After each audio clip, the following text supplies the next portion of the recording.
چاہے T T P ہو چاہے be L A ہو، سب کی نانی ایک ہے، اس کا نام را ہے، وہیں سے ان کو فنڈنگ ہو رہی ہے، افغانستان کی سرزمین استعمال ہو رہی ہے۔ جو سو کال خواب ہے وائلنس کے زور پہ پاکستان کو توڑ دیں گے، احمقوں کی جنت میں رہتے۔ پاکستان تا قیامت رہنے کے لیے ہے، پاکستان اور بلوچستان لازم و ملزوم ہیں۔ اور ظاہر ہے جب ہم بات کرتے ہیں دہشت گردی کی تو کے پی میں ہم دیکھ رہے ہیں کہ کافی زیادہ اس حوالے سے دہشت گردی کے عناصر سر اٹھاتے بھی رہتے ہیں، ان کی بیک کرنے کے لیے بات بھی ہوتی ہے۔ فیصل کریم کنڈی صاحب جو کہ گورنر ہیں کے پی کے، وہ کیا فرما رہے ہیں، ذرا اس حوالے سے سن لیتے ہیں۔ دہشت گردی دوبارہ جو ہے خیبر پختونخوا میں جو ہے وہ سر اٹھا رہی ہے۔ کل بھی ہمارے جرگہ ہوا تھا، وہاں پر بھی میں نے صوبائی حکومت سے بات کی ہے کہ آپ جو ہے وفاقی حکومت کے ساتھ کوارڈینیشن میں رہیں، کیونکہ وفاقی کوارڈینیشن کے بغیر ہم یہاں پر آپریشنز اور یہ چیزیں نہیں کر سکتے۔ آزاد کشمیر کے الیکشن پہ بھی آج کے پروگرام میں بات کروں گی، اور اس حوالے سے ہم دیکھ رہے ہیں کہ کیونکہ ہمارے یہاں ایک روایت رہی ہے جس کی وفاق میں حکومت ہے، اس کی جی بی اور آزاد کشمیر میں ہوگی۔ پھر بیانات کچھ وفاقی وزراء کے جو پیپلز پارٹی خاص طور پہ ان کے چیئرمین کو بڑے ناگوار گزرے ہیں۔ امیر مقام صاحب کیا فرما رہے ہیں، ساری جو سیاست اس کے ارد گرد ہے، آزاد کشمیر الیکشن کے ارد گرد، وہ سن لیتے ہیں۔ الیکشن کا ماحول ہے، اس میں تو ہر ایک بندہ آتا ہے اور اپنا منشور پیش کرتا ہے اور بڑے بڑے وعدے بھی کرتا ہے۔ الیکشن اور سٹیج پر آتے ہوئے وعدے کرنا تو اور بات ہے، بڑے بڑے تقریریں کرنا۔ آپ کو دیکھنا ہے کہ اگر اس پارٹی کو ماضی میں موقع ملا، مسلم لیگ نون اس طرح پارٹی ہے، اس کی لیڈرشپ اس طرح ہے کہ باتیں کم اور عمل زیادہ کراتے ہیں، اور کشمیریوں سے دل سے پیار کرتے ہیں، محبت کرتے ہیں۔ اور جس طریقے سے بار بار یہ بات ہوتی ہے کہ ایک متفقہ لاہ عمل ہونا چاہیے اگینسٹ ٹیررزم، فیصل کریم کنڈی صاحب تجاویز اکثر و بیشتر دے رہے ہوتے ہیں، اس بار بھی انہوں نے ایسے ہی بات کی ہے، سن لیتے ہیں۔ ہم مانتے ہیں میاں صاحب نے بہت بڑا کام کیا ہوگا کشمیر کے لیے، آئے نا میدان، کس نے منع کیا ہے؟ یہ کہتے ہیں کہ جو ہے صرف ہم پنجاب تک محدود رہیں اور پنجاب تک محدود ہیں، اور کشمیر میں ان کے لیے آئیں، میاں صاحب آئیں، ٹیم کے ساتھ آئیں، جلسے کریں، بلاول صاحب بھی کر رہے ہیں، اسو بھی جا رہی ہیں، یہ بھی جا کریں۔ اچھا، فیصل کریم کنڈی صاحب آزاد کشمیر کے الیکشن کے حوالے سے ایکچولی بات کر رہے تھے۔ پروگرام کا آغاز کرتی ہوں، میرے ساتھ اس وقت گیسٹ موجود ہیں۔ حذیفہ رحمان، معاون خصوصی برائے وزیر اعظم، مسلم لیگ نون سے تعلق ہے۔ شفیع جان، وزیر اطلاعات خیبر پختونخوا۔ سید حسن مرتضی، سینئر رہنما پاکستان پیپلز پارٹی۔ آپ تینوں کا بہت شکریہ۔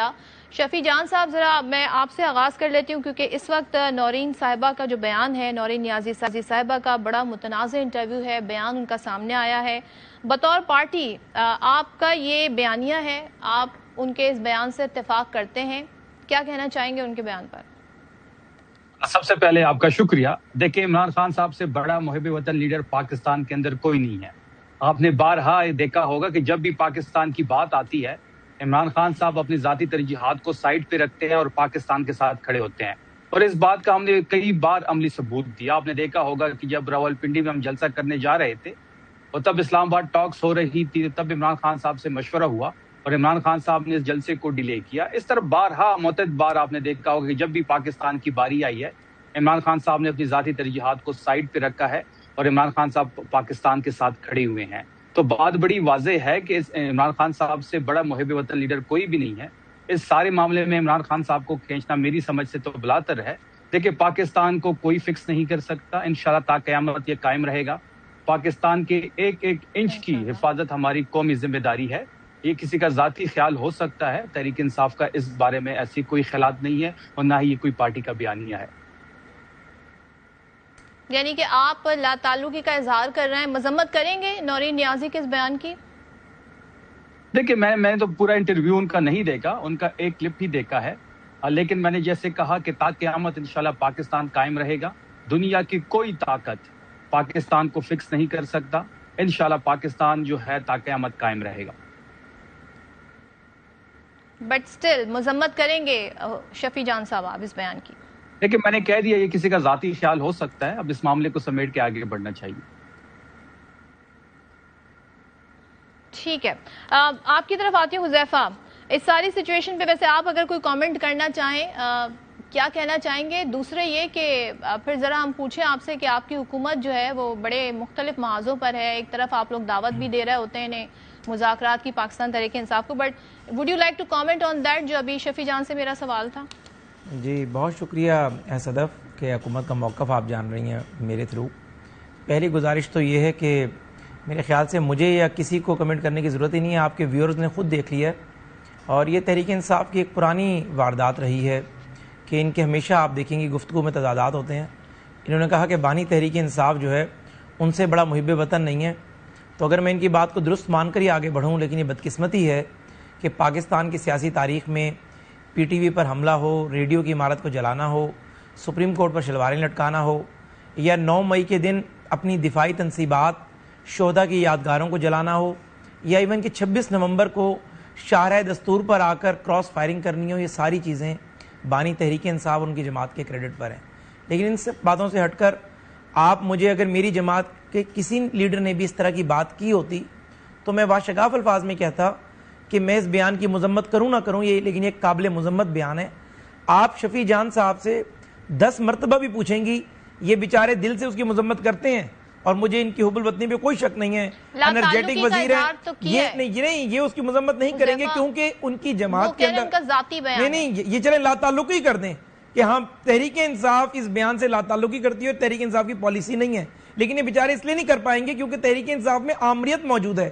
انہیں پتہ ہے کہ علیمہ خان صاحبہ پھر پیغام بھیجیں گی تھرو بشرا بی بی کی فیملی، اور بشرا بی بی کی فیملی جا کر وہ پیغام بانی کو دے گی، اور اگلے دن شفیع جان صاحب کو وزارت سے وہ ہٹا دیں گے، صرف اس بات پر کہ آپ کی جرت کیسے ہوئی ہے ہمارے بیان سے خود کو ڈسٹنس کرنے کی۔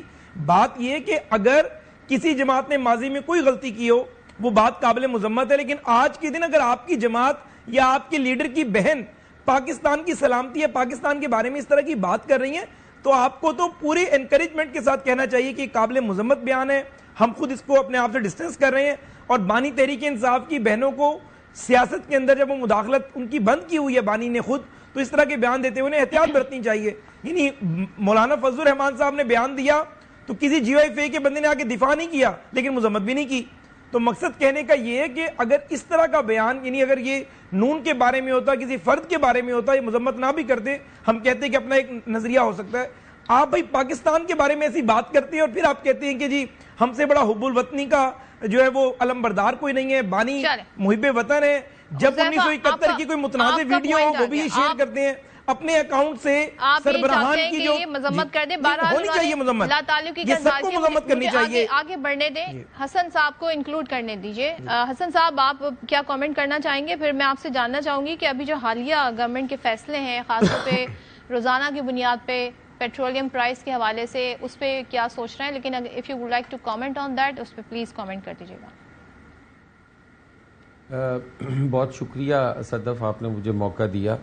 دیکھیں یہ سب سے پہلے تو یہ بیان جو ہے یہ انتہائی قابل مذمت ہے، اور یہ کوئی بھی سیاسی کارکن یا کوئی بھی سیاسی رہنما یہ بیان نہیں دے سکتا، اور ہم سب کو مذمت کرنی چاہیے۔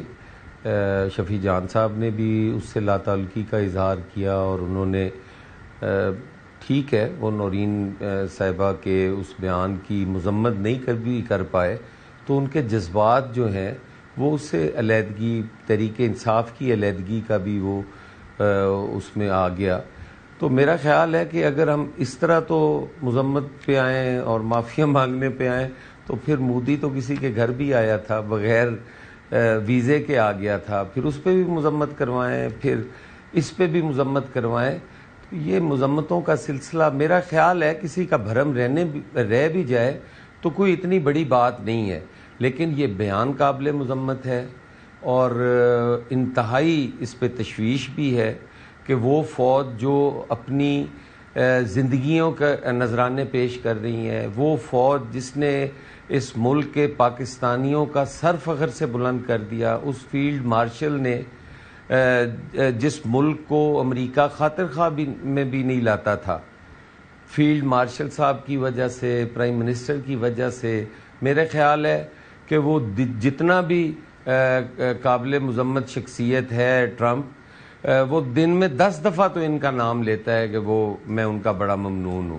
تو پاکستان کا سر فخر سے بلند ہوا ہے، ہم اس فوج کے مرہون منت ہیں۔ ہمارے جو جغرافیائی صورتحال ہے، جو اس خطے کے اندر فوج کی جو ضرورت ہے، اتنی پروفیشنل فوج جو ہے وہ ہمیں کہیں نہیں ملنی، اور یہ مذمتوں کا سلسلہ بھی میرا خیال ہے اس کو تھوڑا سا کریں، یہ سیاسی کارکنوں کے لیے بڑے مسائل ہوں گے، جس طرح میں نے پہلے بھی عرض کی ہے نا، یہ تو پھر مودی ساروں سے معافیاں منگوائے گا. ہمارا تو پیپلز پارٹی کا تو اس میں کوئی لینا دینا نہیں ہے، نہ ہی ہم اس نیج پہ جا سکتے ہیں، لیکن باقی پھر سارے یہ سمام میں ننگے ہیں. میں اس پہ رسپونڈ کر دوں، اگر آپ مجھے اجازت دیں 30 سیکنڈ میں. مجھے ایک منٹ کر دیجئے، پھر مجھے آگے پھر آپ شفیع جان صاحب کی طرف چلی جائیں کیونکہ انہوں نے بھی بات کرنی ہوگی. گزارش یہ ہے کہ پہلی بات تو یہ میں نے پہلے بھی کہا اور at the cost of reputation میں پھر کہہ رہا ہوں کہ شفیع جان نے اپنی ذاتی کیپیسٹی میں یا کے پی کی حکومت کی طرف سے اس کی مذمت کی، اچھی بات ہے. میں نے بار بار جو پش کیا وہ نورین نیازی صاحبہ کے جو ہے وہ مذمت کے حوالے سے کیا، لیکن میں اتنا ضرور کہوں گا کہ نریندر مودی اگر پاکستان آئے تھے اور ایک ہیڈ آف اسٹیٹ کی حیثیت سے پاکستان بھارت سے اپنے تعلقات خوشگوار کرنا چاہتا تھا اور یہ پاکستان کی ایک خواہش تھی، اس خواہش کو بھارتی دہشت گردی اور راہ کی سوچ نے مکمل کر لوں میں، پھر آپ کریکٹ لازمی کیجئے گا، نہیں مکمل کر لیجئے گا. لیکن پاکستان کی اس بھارت سے دوستی کی خواہش کو مودی اور جو را کا ایک ایجنڈا تھا دہشت گردانہ سوچ کا، انہوں نے منڈیر نہیں چڑھنے دیا. لیکن اچھی بات ہے کہ کسی کو مذمت نہیں کروانی چاہیے، ورنہ خالصتان تحریک کے رہنماؤں کی فہرستیں کس نے کیسے لیک کی اور کس طریقے سے خالصتان تحریک کے آپ نے رہنماؤں کو بھارت میں قتل کروا دیا، یہ ساری چیزیں لمبی ہو جائیں گی. میرے خیال سے ہم آگے بڑھیں تو بہتر ہے. چلیں میں ادھر سے آگے بڑھنا چاہتی ہوں کیونکہ اگر یہ مذمت ہے آپ جو سارے ایک دوسرے سے اب ایک سب رسپونڈ کریں گے. شفیع آپ رسپونڈ کر دیجئے گا، لیکن میرا سوال آپ سے یہ ہے، یہ 5 اگست کا ذرا بتا دیں کیونکہ ابھی تک کچھ کلیئرٹی نہیں آ رہی کہ آپ لوگ جلسہ کر رہے ہیں، احتجاج کر رہے ہیں، کیا کرنے جا رہے ہیں؟ جی بالکل میں آپ کے سوال پہ آؤں گا. حذیفہ صاحب نے عمران خان صاحب کے بارے میں بات کی، تحریک انصاف کے بارے میں بات کی، 9 مئی کا حوالہ دیا، 26 نومبر کی بات کی. دیکھیں نون لیگ کے پاس اور کوئی ایجنڈا نہیں رہا، نہ ملک کی ترقی کا. یہ تحریک انصاف کے اندرونی پالیٹکس پہ بات کرتے ہیں، ان کے نصیب میں 9 مئی اور 26 نومبر ہی رہ گیا ہے. کیا یہ بھول گئے کہ میمو گیٹ کس نے کیا؟ کیا یہ بھول گئے کہ ڈان لیگ کس نے کیا؟ کیا یہ بھول گئے کہ اجمل قصاب کی کیس میں گواہی کس کی چلتی تھی؟ کیا یہ بھول گئے کہ مریم نواز جب سٹیج پہ کھڑی ہوتی تھی اور جو نعرے لگتے تھے کہ یہ جو دہشت گردی ہے، اگلا میں نہیں بتا سکتا، آپ کا چینل سینسر کر دے گا؟ کیا یہ نہیں بتا کیا گجرانوالہ میں نواز شریف نے آرمی چیف کے متعلق کون سی زبان استعمال کی؟ تو اب سب کو آگے بڑھنا چاہیے. اگر اس طرح مذمتوں پہ بات آئی تو نون لیگ پہ کسی کو منہ دکھانے کے قابل نہیں رہے گی. دیکھیں جہاں تک 5 اگست کی بات ہے، بات بڑی واضح ہے کہ عمران خان صاحب کی اغوا کو 3 سال ہو رہے ہیں. میں لفظ اغوا استعمال کر رہا ہوں، وہ اس لیے استعمال کر رہا ہوں کہ اس حکومت نے عمران خان صاحب کو اغوا کیا ہوا ہے، کیونکہ قیدی کے اپنے حقوق ہوتے ہیں. عمران خان صاحب کو کوئی بنیادی حقوق نہیں مل رہے، نہ ملاقات ہو رہی ہے، نہ طبی سہولت مل رہی ہے، نہ ذاتی ڈاکٹر کی رسائی ہے، نہ بہنوں سے ملاقات ہے، نہ بیٹوں سے بات ہو رہی ہے، ایون وکیلوں تک کا ایکسیس نہیں ہے. تو یہ اغوائی ہے، یہ قید نہیں ہے. ان کی اغوا کو 3 سال پورے ہو رہے ہیں کیونکہ 302 کیسز ہیں نا باقاعدہ. آپ کی پوری وکلا کی ٹیم ہے، پورے کیسز جو ہیں وہ عدالت میں ہیں، پورا کیس بنا ہے ان پر. آپ کہہ رہے ہیں کہ جی اغوا کے معاملات حکومت بالکل اغوا پوچھیں گے، ملاقات کے معاملے پہ اکثر و بیشتر کوئی نہیں ملاقات کا نہ پوچھے، ان سے یہ پوچھے کہ بنیادی حقوق ان کو کیوں نہیں مل رہا ہے، کیوں. چلو اگر وہ مطلب کیسز ان کے چل رہے ہیں، کیا ان کا بنیادی حق نہیں ہے کہ وکیل ان سے ملاقات کرے؟ یہاں تو 302 کا جو ملزم ہوتا ہے اس سے بھی فیملی ملتی ہے، اس سے بھی وکیل ملتے ہیں. یہ اغوا کیا گیا ہے. عمران خان صاحب اس وقت اغوا ہے. جہاں تک 5 اگست کی بات ہے تو تحریک انصاف انشاءاللہ 5 اگست سے ایک نئی تحریک کی شروعات کرے گی. پارلیمانی پارٹی کا اجلاس ہو چکا ہے، ہم نے چغدئی صاحب کے ساتھ اب بیٹھنا ہے، علامہ ناصر صاحب کے ساتھ بیٹھنا ہے، باقی سیاسی قوتوں سے بھی ہم بات کر رہے ہیں. جو بھی سیاسی قوت اس ناجائز غیر آئینی اور غیر قانونی حکومت کے خلاف ہوگا ہم اس کو آن بورڈ کریں گے. ہم نے چغدئی صاحب کے ساتھ بیٹھنا ہے، اختیار ہے چغدئی صاحب کے پاس ہے. 5 اگست سے ہم نئی تحریک کی آغاز کریں گے، مختلف جلد سے جلوس ہوگے، شیڈول دیا جائے گا اور ایک بہت بڑی تحریک کی تیاری 5 اگست سے شروع ہوگی. اچھا حسن مرتضیٰ صاحب، آپ ویسے ان کے اس دعوے کو کیسے دیکھتے ہیں کہ بڑی تحریک کی بات کر رہے ہیں پاکستان تحریک انصاف، اور ظاہر ہے سندھ میں پیپلز پارٹی کی حکومت ہے، آپ کا تعلق پیپلز پارٹی سے ہے، تو پیپلز پارٹی کی کیا پوزیشن ہے؟ الاؤ کریں گے احتجاج جو کرنا چاہیں گے اگر سندھ میں آتے ہیں کسی بھی شہر میں؟ دیکھیں صدف، ابھی یہ چیزیں قبل از وقت ہیں. یہ احتجاج ان کا حق ہے، جمہوری حق ہے، اور یہ آئینی حق رکھتے ہیں کہ یہ احتجاج پرامن پروٹیسٹ کریں. اور اگر یہ درخواست دیں گے وہاں پہ پروٹیسٹ کے حوالے سے، جلسہ کرنے کے حوالے سے، ریلی کرنے کے حوالے سے، تو یقیناً اس پہ غور بھی کیا جائے گا. اور پیپلز پارٹی تو نہ پہلے روکتی ہے نہ پھر روکیں گے. صرف جو میرا خیال ہے جو ہمارا ایک فقدان ہے اعتماد کا وہ بحال ہونے کی ضرورت ہے. اگر تحریک انصاف اپنی پرامن جدوجہد تو کرے تو میرا نہیں خیال کہ کسی کو بھی کوئی اعتراض ہو اور کوئی بھی ان کو اس چیز سے روکے گا. ہم نے تو پہلے بھی یہ جب تشریف لائے تھے تو پورے پروٹوکول کے ساتھ پورے عزت احترام کے ساتھ وہ سارا کچھ کیا. یہ الگ بات ہے کہ وہ ختم ہونے تک تو ساری چیزیں ٹھیک چلتی رہی لیکن اس کے بعد ان کے کوئی تحفظات کچھ چیزیں سامنے آئیں تو ہم کوشش کریں گے کہ اس دفعہ جو ان کے تحفظات تھے وہ بھی دور کیے جائیں اور ان کو جو ان کا حق ہے پروٹیسٹ پرامن وہ کرنے کی اجازت دی جائے. حذیفہ آپ بتائیں احتجاج کی کال، اب تو یہ کوئی تحریک کی بھی بات ہو رہی ہے، ورنہ تو احتجاج کی کال سے لگا تھا ایک دن کا پروگرام ہوگا. آپ کی پنجاب میں حکومت ہے، اسلام آباد میں بھی احتجاج کریں گے، یہ تو بتائیں آپ لوگ تیار ہیں اس احتجاج سے نمٹنے کے لیے؟ دیکھیں صدف، میں گزارش کروں کہ پہلی بات تو یہ ہے کہ میں ذاتی طور پر یہ سمجھتا ہوں کہ تحریک انصاف کے پاس جو ان کی ووٹر سٹرینتھ ہے یا ان کا الیکٹورل ووٹر ہے اس کو یہ اسٹریٹ پاور میں کنورٹ نہیں کر پاتے. اور اگر تحریک انصاف اس مرتبہ یہ سوچ رہی ہے کہ وہ ملک سے لاکھوں بندے اکٹھے کر کر اس کو ایک تحریک کا رخ دے سکتے ہیں تو ضرور انہیں اپنے شوق پورا کرنا چاہیے. لیکن اس سے پہلے میں صرف یہ گزارش کر دوں کہ 8 فروری 2024 کے بعد سے لے کر اب تک یہ کم از کم 5 مرتبہ اس طرح کی احتجاجی کالز کو جو ہے وہ کچھ کے پی کے سے 3 دفعہ انہوں نے اسلام آباد پر مارچ کرنے کی کوشش کی. ایک مرتبہ انہوں نے بھی ریسنٹلی جو 8 فروری گزرا ہے تو پورے ملک میں جو ہے احتجاج کی کال دی تھی. اگر تحریک انصاف ایک میں سمجھتا ہوں کہ سائزیبل کراؤڈ اکٹھا کرنے میں کامیاب ہو جاتی ہے اور پورے ملک سے اگر یہ زیادہ بھی نہیں 1.5 بندہ بھی اکٹھا کر لیتے ہیں تو میں سمجھتا ہوں میں اور آپ یہ کہنے پر پھر مجبور ہو جائیں گے کہ واقعی ان کے پاس اسٹریٹ پاور جو ہے وہ موجود ہے. لیکن اگر تحریک انصاف کے پاس کے پی کے کی حکومت ہے، پورے وسائل استعمال کرنے کے باوجود پنجاب کے 40 ضلع ہیں اور ہر ضلع سے یہ 5,000 بندہ بھی نہیں نکال سکتے. 5,000 بندہ بھی نکالیں تو پنجاب میں 2 لاکھ بندہ اکٹھا ہو جائے گا. پھر یہ فوری طور پہ بین ڈیولز ایڈوکیٹ میں آپ کو گزارش کروں یہ کہیں گے کہ جی ہمیں این او سی نہیں دے رہے، ہمیں اجازت نہیں دے رہے، پکڑ دھکڑ کرتے ہیں. تو گزارش یہ ہے کہ محترمہ بینظیر بھٹو شہید نے بھی احتجاجی تحریکیں لیڈ کی ہیں، میاں نواز شریف صاحب نے بھی کی ہے، فضل الرحمان صاحب نے بھی کی، باقی لوگوں نے بھی کی. جتنی بھی احتجاجی تحریکیں ہوتی ہیں، جتنے بھی جو ہے اس طرح کے جو مارچ ہوتے ہیں انہیں نہ کوئی کرفیو روک سکتا ہے نہ کوئی این او سی روک سکتا ہے. اسٹریٹ پاور اور اسٹریٹ موومنٹ نام ہی اسی چیز کا ہے کہ آپ حکومت کے خلاف کھڑے ہو جاتے ہیں. تو میں سمجھتا ہوں کہ تحریک انصاف اپنی یہ آخری کوشش ایک مرتبہ پھر کر لے، جو یہ کہہ رہے ہیں کہ حتمی کال ہے یا یہ جو ان کی ایک دن کا احتجاج ہے ایک تحریک میں بدل جائے گا. اگر یہ بدلنے میں کامیاب ہو گئے تو ٹھیک ہے، پھر ہم ان کے ساتھ بیٹھ جائیں گے. اگر یہ اس کو تحریک کو جو ہے لمبا نہیں چلا پاتے اور سائزیبل کراؤڈ اکٹھا نہیں کر سکتے پھر بہرحال انہیں پارلیمنٹ میں آ کر ہم سے بات کرنی ہے، پیپلز پارٹی سے بات کرنی ہے. اور جو ہم ہمیشہ سے کہتے آئے ہیں کہ آپ اپنی مذاکراتی کمیٹی بنائیں اور ہمارے ساتھ بیٹھیں، ایشوز پہ بات کریں. تو مجھے نہیں لگتا کہ تحریک انصاف کوئی اتنا بڑا ڈنڈ ڈالنے میں کامیاب ہوگی یا حکومت کے لیے کوئی بہت بڑا پریشر بنے گا. لیکن پھر بھی اگر یہ اپنا شوق پورا کرنا چاہتے ہیں تو کر لیں. شفیع جان بڑے کانفیڈنٹ نظر آ رہے ہیں حکومت کے رہنما یہاں پر. وہ تو اب انہوں نے گنا دیا 5 مرتبہ آپ لوگ آئے، ہر بار جس طرح لوٹے. if I'm not mistaken آپ لوگوں نے ایک رہائی فورس بھی بنائی تھی، پھر آپ لوگوں نے باقاعدہ ایک ڈیڈ لائن بھی دے دی تھی کہ فلاں تاریخ کو جائیں گے اور رہا کرا کے لے آئیں گے. ذرا مجھے بتائیے گا یہ اس دفعہ کیا مختلف ہے آپ کا؟ اور حکومت تو کہہ رہی ہے پھر ہم بیٹھ بھی جائیں گے آپ کے ساتھ اگر آپ 2 لاکھ بندہ بھی لے آئے، 1 لاکھ بندہ بھی لے آئے تو. دیکھیں جہاں تک حذیفہ صاحب کی بات ہے اور یہ کہہ رہے ہیں کہ تحریک انصاف کے ساتھ لوگ نہیں ہیں، تو اس کا تو بڑا آسان حل ہے. آپ اس طرح کریں کہ ہمیں کوئی این او سی دے دیں لیاقت باغ کی یا پھر مینار پاکستان کی، ہمیں ایکسپوز ہونے دیں. آپ ہمیں این او سی پکڑائیں، ہم وہاں پہ جلسہ کرتے ہیں. اگر ہم لوگوں کو اکٹھا نہ کر پائیں تو ہم ایکسپوز ہو جائیں گے. یہ ڈرتی کیوں ہے اس بات سے؟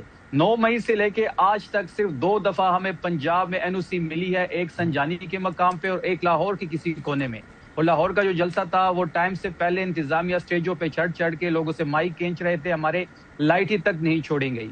اگر ہمارے پاس لوگ نہیں ہے تو بڑا آسان حل ہے، اتنی بڑی اس میں تو کوئی مشکل بات نہیں ہے. بات بڑی واضح ہے کہ عمران خان جی پلیز عمران خان صاحب کا خوف ہی اتنا ہے. آپ کو یاد ہوگا کہ 26 نومبر کو کیا کبھی کسی سیاسی کارکن پہ سیدھی گولی چلائی گئی تھی؟ واحد تحریک انصاف ہے جس پہ سیدھی گولی چلائی گئی. جب ہم پشاور سے نکلتے ہیں تو یہاں پہ کنٹینر لگا دیے جاتے ہیں خندق.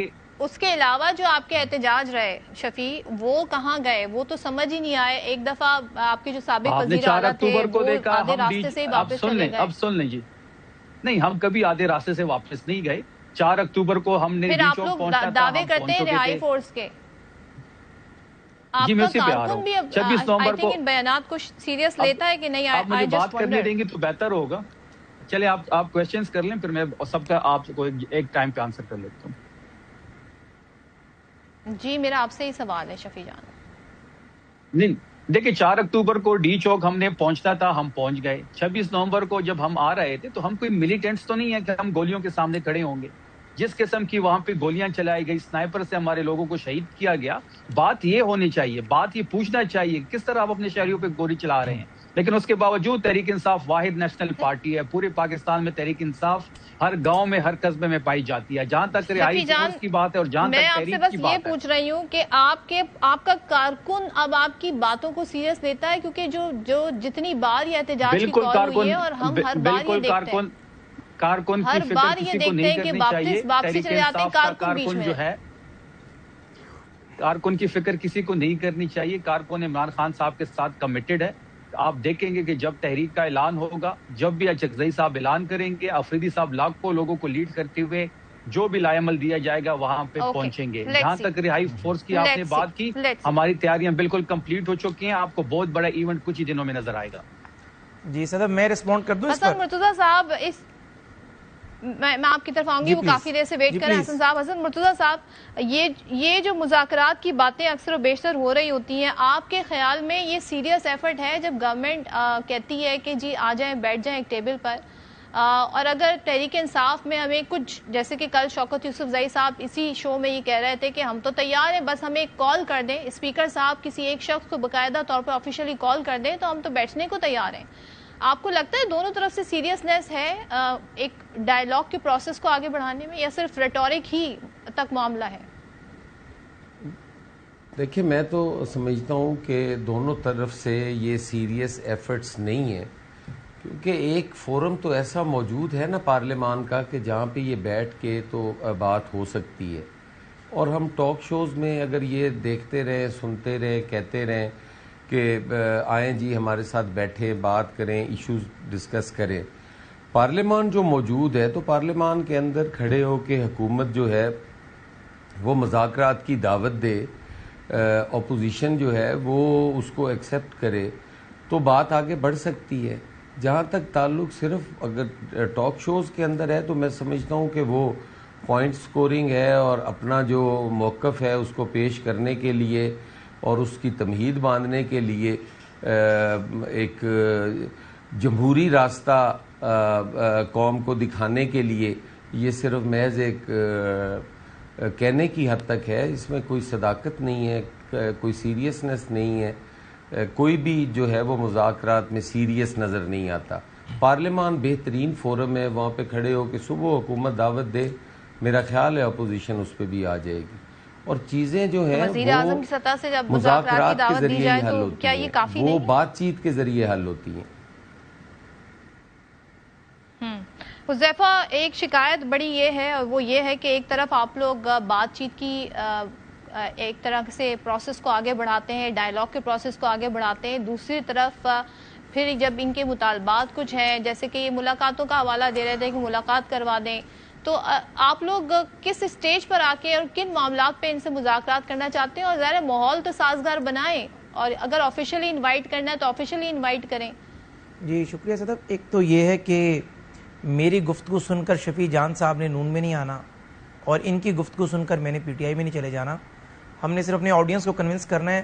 ایک تو جتنی باتیں نہیں کی میں بحث میں نہیں جاؤں گا, لیکن کچھ فیکٹس آپ کے سامنے رکھ دوں گا جو یہ بار بار بتاتے ہیں کہ ہمیں یہ کل این او سی دے کر دیکھ لیں. پہلی بات تو یہ ہے کہ این او سی کی بات بار بار اس لیے کرتے ہیں کہ اس وقت ان کا ووٹر سپورٹر جو ہے وہ انہیں چھوڑ چکا ہے, کہ جو مسلسل انہوں نے ریاست کے خلاف مسلح جدوجہد کی, اس کے بعد سے اب ان کا ووٹر اور جو سپورٹر ہے وہ ان کی کسی کال پہ نہ کان دھرتا ہے نہ باہر نکلتا ہے. اور اس کا سب سے بڑا ثبوت آپ نے دیکھا کہ یہ بار بار دعویٰ کر رہے ہیں کہ جی ہمیں لیاقت باغ کا این او سی دے دیں یا لاہور کا این او سی دے دیں. نہیں دیکھیں میں مکمل کر لوں بات. عسکری پارٹی نہیں ہے لیکن انہوں نے مکمل کرنا نہیں مکمل کرنے تو یہ سیاسی جماعت ہے نا ان کی حکومت بھی ہے کے پی پی. سیاسی جماعت کبھی بھی مسلح جدوجہد پر یقین نہیں رکھتی. سیاسی جماعت کبھی بھی بندوق بردار لوگوں کو ساتھ چلانے پر یقین نہیں رکھتی.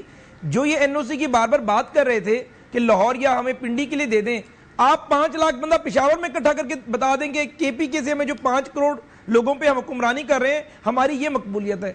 عرض یہ ہے کہ عوام ان کی آپ کو ان سے اتنا گلا ہے تو آپ انہیں مذاکرات کی دعوت جی اب اس پہ آ رہا ہوں, اب میں اس پر آ رہا ہوں. اب مذاکرات کی جو بات کی آپ نے, اچھا دوسرا میں 26 نومبر کی بھی کلیئرٹی دے دوں.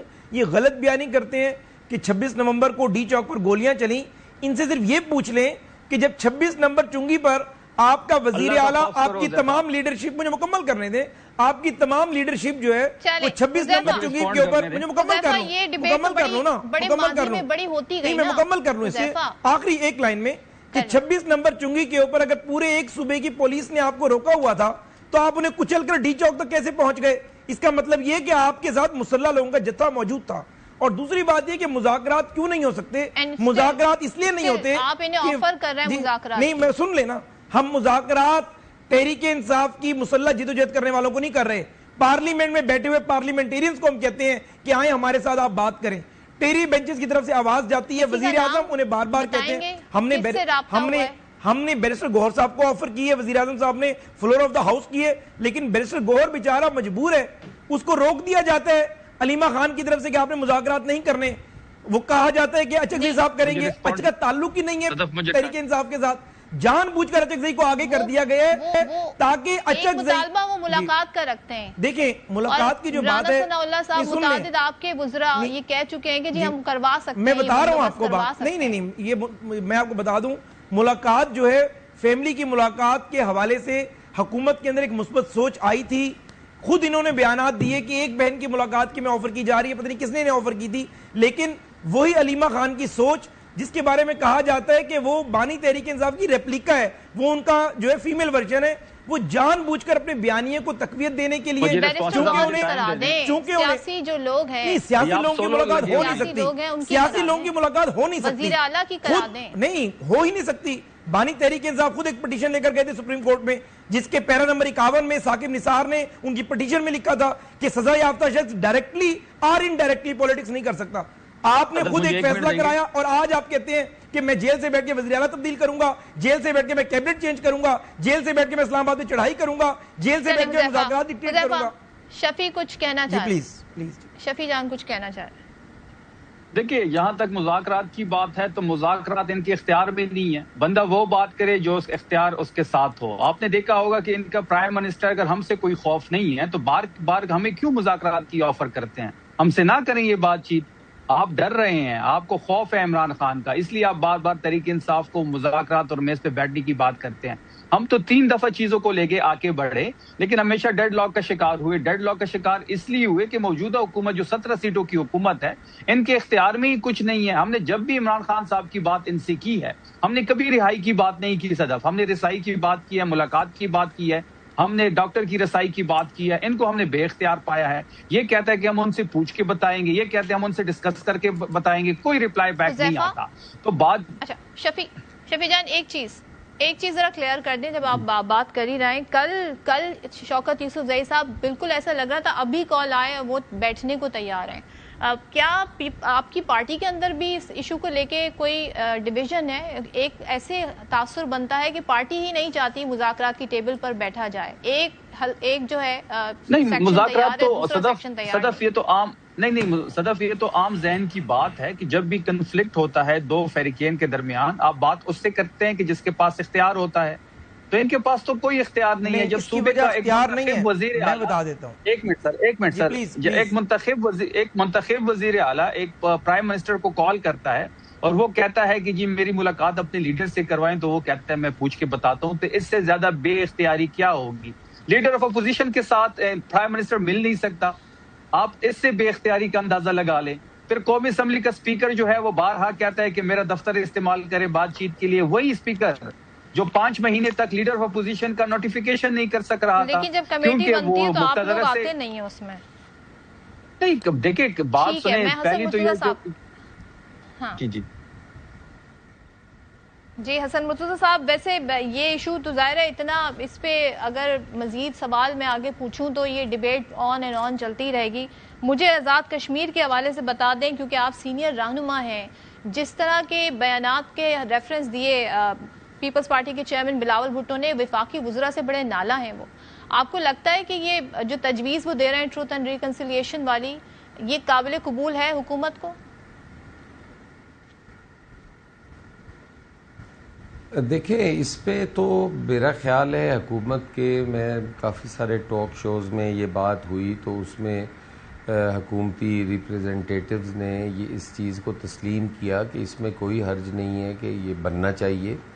یہ کمیشن اگر قائم ہوگا تو کوئی حقائق سامنے آئیں گے، تو اس میں تو کوئی دو رائے نہیں ہے کہ دونوں فریقین چاہتے ہیں تو ہونا چاہیے جی. یہ بھی جہاں تک وزراء کی ناراضگی کا تعلق ہے تو چیئرمین بلاول بھٹو زرداری صاحب نے جن وزراء کے بیانات کو کی مذمت کی یا انہیں قابل مذمت سمجھا اور اس پہ بات بھی کی، تو کیا کوئی بھی محب وطن پاکستانی یہ سمجھتا ہے کہ وہ بیانات درست تھے؟ وہ اس موقع پر جب پورے کشمیر کے اندر آگ لگی ہوئی ہے، پورا کشمیر اس میں پوری وادی جل رہی ہے، اور وہاں پہ بیٹھ کر اگر اس قسم کی بات کی جائے کہ حق حاکمیت بھی آپ کو نہیں ملے گا، وہ بھی ہم تحفے کی شکل میں سیٹیں لے کر آئیں گے، اور یہاں پر بھی جو گنتی ہے وہ شروع ہوگی 10-11 ہزار سے. رانا ثناء اللہ صاحب کا یہ بیان تھا، تو کیا وہ کشمیریوں کے دل جو ہیں وہ خوش ہوں گے، باغ ہو جائیں گے ایسے بیانات سن کے؟ اگر وہاں پہ بیٹھ کے کہا جائے کہ راولہ کوٹ والے کشمیری ہی نہیں ہیں، ٹھیک ہے، تو کیا وہ ان کے جذبات جو ہیں وہ ٹھنڈے ہوں گے؟ آج جب ضرورت ہے وہاں پہ کشمیر کے اندر امن کی، وہاں پہ یکجہتی کی، ان لوگوں کو مذاکرات کی میز پر لانے کی، ان سے بیٹھ کے بات کرنے کی، ہندوستانی بیانیے کو غلط ثابت کرنے کے لیے. بالکل. تھینک یو سو مچ حسن صاحب، بہت شکریہ. حسن مرتضیٰ صاحب، شفیع جان، حذیفہ رحمان میرے ساتھ ہیں، آپ تینوں کا بہت شکریہ. سیاست اپنی جگہ، سیاست کا اس طرح استعمال کہ کہتے ہیں نا ریڈ لائن کراس ہو جائیں، اسے اوائڈ کرنا چاہیے. اصل مسئلہ جو وعدہ جو آپ کر کے آتے ہیں وہ عوام کے مسائل حل کرنے کا ہے، اس پر توجہ دینی چاہیے حکومت میں آ کر. بریک لیتی ہوں، بریک کے بعد واپس آئیں گے. Welcome back once again. بات کریں گے اس وقت امریکہ ایران کے ایشو کے حوالے سے، کیونکہ یہ جو تیزی آ گئی ہے حملوں میں، خاص طور پر یہ کہنا کہ جی اب 116 ٹیلی کمیونیکیشن ٹاورز امریکہ کی جانب سے تباہ ہوئے، پھر بجلی گھروں کو نشانہ بنانے کا بیان تو پہلے ہی دے دیا تھا ڈونلڈ ٹرمپ نے. ایسا لگتا ہے کہ اتنا نقصان امریکہ ایران کو پہنچانا چاہتا ہے کہ وہ ایک ویک پوزیشن پر آ جائے اور اس کے بعد مذاکرات کی طرف اگر بڑھنا چاہیں تو پھر کوئی مذاکرات کی جائے. یہ ایک ہمیں تاثر یہاں سے مل رہا ہے. مفاہمتی یادداشت اب ایک طریقے سے خطرے میں پڑ گئی ہے، کیونکہ ایران کہہ رہا ہے جی ہم اسے معطل کر رہے ہیں. میں یہ جاننا چاہوں گی کہ جب اس طرح سے کسی مفاہمتی یادداشت پر بات چیت طے ہو جاتی ہے، دستخط ہو جاتے ہیں، تو کیا کوئی فریق کن وجوہات کی بنا پر اسے معطل کر سکتا ہے کہ نہیں، یا دونوں فریقین کا اس حوالے سے ایک جو کہتے ہیں نا کوئی کمیونیکیشن تو یہاں پر نہیں ہے، لیکن کیا دونوں ہی اسے معطل کریں؟ اس کو اس وقت ہم سمجھیں کیا کہ مفاہمتی یادداشت کی اس وقت حیثیت کیا ہے؟ پہلے تو ذرا میں یہ صورتحال بتاؤں کہ اس سارے صورتحال میں امریکہ تو تردید بھی کر رہا ہے کہ کل تک یہ ترجمان وائٹ ہاؤس ہمیں بتا رہی تھی کہ نہیں جی صرف عسکری تنصیبات کو نشانہ بنائے، سویلینز اور سویلین تنصیبات کو نقصان نہیں پہنچائے. لیکن ایران نے سٹیٹس کچھ جاری کیے ہیں، وہ یہ بتاتے ہیں ایرانی خبر رساں ادارے فارس کے مطابق کہ ایران کے نائب وزیر خارجہ کاظم غریب آبادی نے کہا ہے کہ امریکہ کے مسلسل حملوں کے باعث ایران نے مفاہمتی یادداشت کے تحت اپنی تمام تر ذمہ داریاں معطل کر دی ہیں. انہوں نے یہ بھی کہا کہ امریکہ نے اسلام آباد مفاہمتی یادداشت کے تحت اپنی تمام تر ذمہ داریوں کی خلاف ورزی کرتے ہوئے انہیں خود ہی معطل کر دیا ہے. ایران کی جانب سے کہا جا رہا ہے، اور یہ بھی کہا کہ اس وقت ایران کی اولین ترجیح ملک کا مضبوط دفاع ہے. ایرانی وزارت صحت کے جو ترجمان ہیں وہ یہ بتاتے ہیں کہ 6 جولائی کے بعد امریکی حملوں میں اب تک 50 افراد جاں بحق اور 500 سے زائد زخمی ہو گئے ہیں.